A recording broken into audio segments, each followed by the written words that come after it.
viewers, in this segment we will delve into the magnificent world of Egypt's palaces and artistic heritage, and I'm honored to have here Dr. Mohamed Dieb, Chairman of the Board of Directors of the Egyptian Society for Arabesque and Mashrabiyya Arts. Thank you so much, sir, for joining us on Nile TV Yes, International. welcome.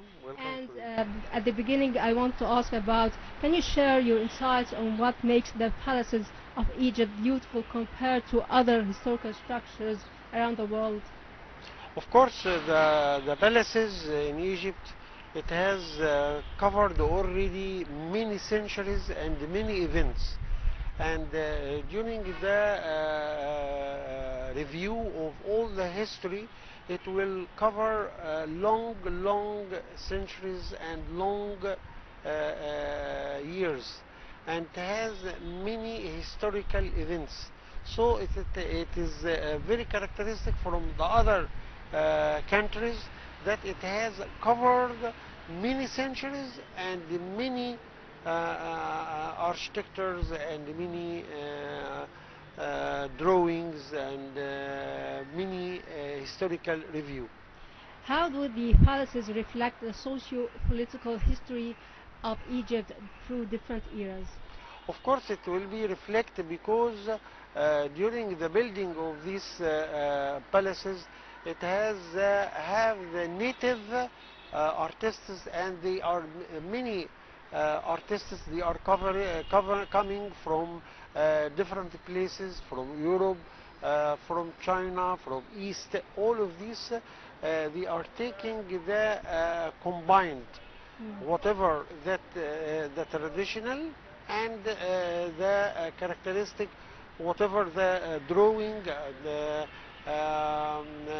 characteristic of minute architectures and minute drawings.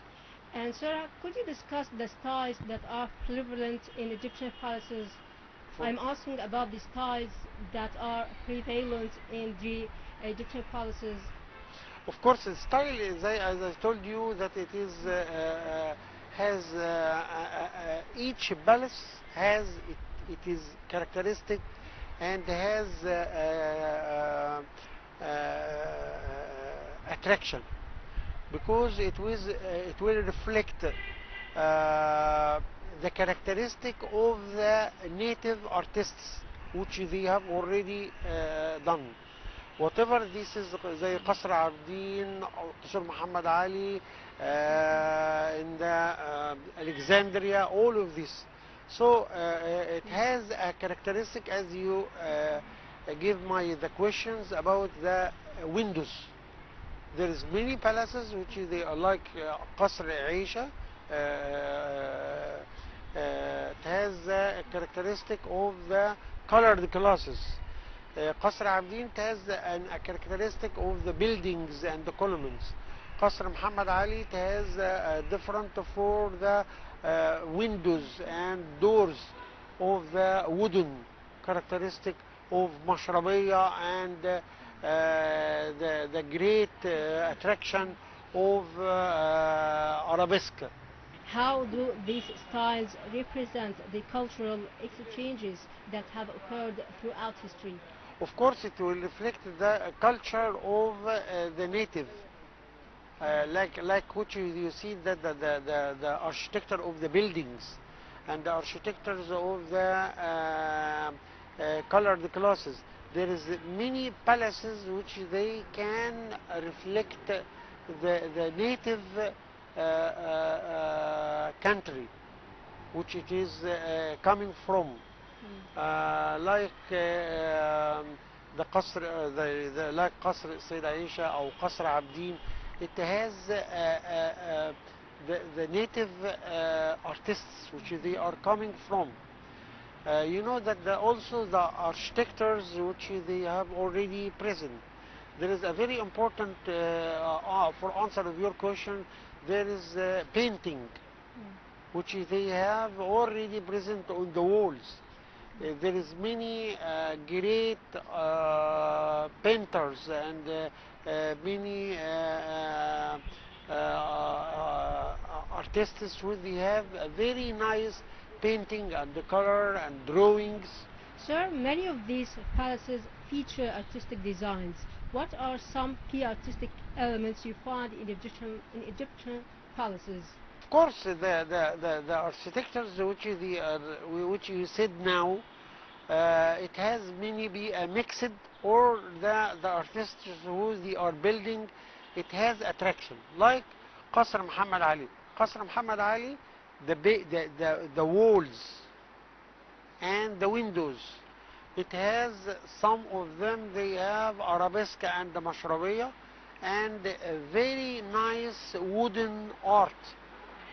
Also it has, you know that your question is very high important and for the audience about the Quran and the many ayat al-Quran which it is present on the walls and in the ceiling. The difference from that, and also in Qasr Abdin you find there is many walls, it has a very characteristics. So what are the efforts that are being made in order to preserve these structures? Of course, there is a big effort which they are done from not only of the artists and also from the governorate at this time. Of course, during time like Qasr Abdin, like Muhammad Ali building and the family, and also Qasr al-Tin in Alexandria, all of this during this time of the period, it has a good instructions and it has a good recommendations and coordinations of what you said. And sir, can you provide insight into the history of Aisha Fahmi Palace?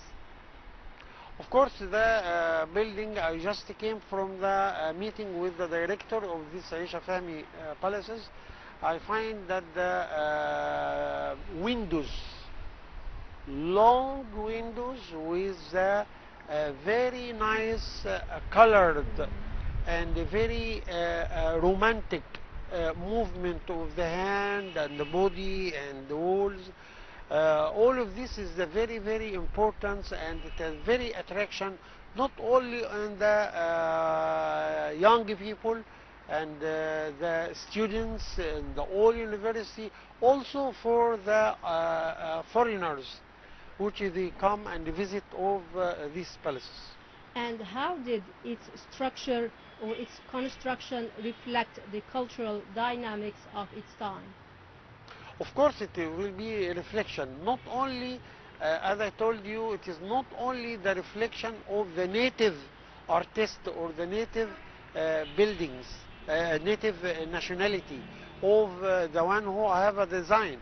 It also it has from our culture, like Qasr Muhammad Ali. Qasr Muhammad Ali, it has many windows and many doors, which has a characteristics of the wooden and the curvatures of this wound and the arabesque and the written also some of ayat al-Quran, which it is present on that. Not only the Qasr Abdin, Qasr al-Tin, all of this, it has a very nice attraction, which it is need more effort from our governorate and me invitations of our young people from the schools and university to visit all of these places. Okay, well sir, what unique decorative elements can visitors expect to see at Aisha Fahmi Palace? Of course, the Aisha Fahmi palaces, it has a very nice characteristic of the mosaic, and it has a very characteristic of the colored glasses. You know, the colored glasses, it is a very, very fantastic, especially in the palaces, which you said that we have palaces in all over Egypt. The colored glasses, it is a very big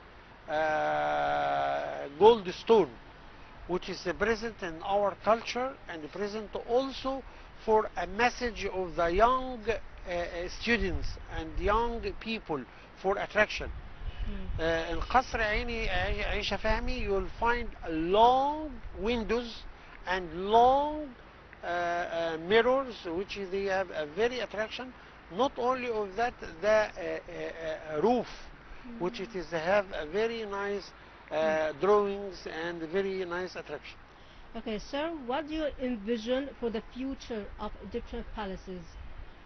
Vision, it is need a very big effort from our governorate, from the tourist governorate, from the many our society. It has a policy of our culture and many work and motivation of our schools and our universities. You know that there is a big push now for Bidaya, which it is our president was make ignition. So Bidaya, I see that Bidaya, it is the beginning. If we said that Bidaya and the beginning, it will be Bidaya and the beginning for our young people and for our students who they have looked for their eyes and they need to visit through the trips in our palaces and our the national museums, because this is a part of our gold stone of our personality and our history. Dr. Mohamed Dieb, Chairman of the Board of Directors of the Egyptian Society for Arabesque and Mashrabiyya Arts, thank you so much for joining us on ITV International. Welcome. Thank Welcome. you.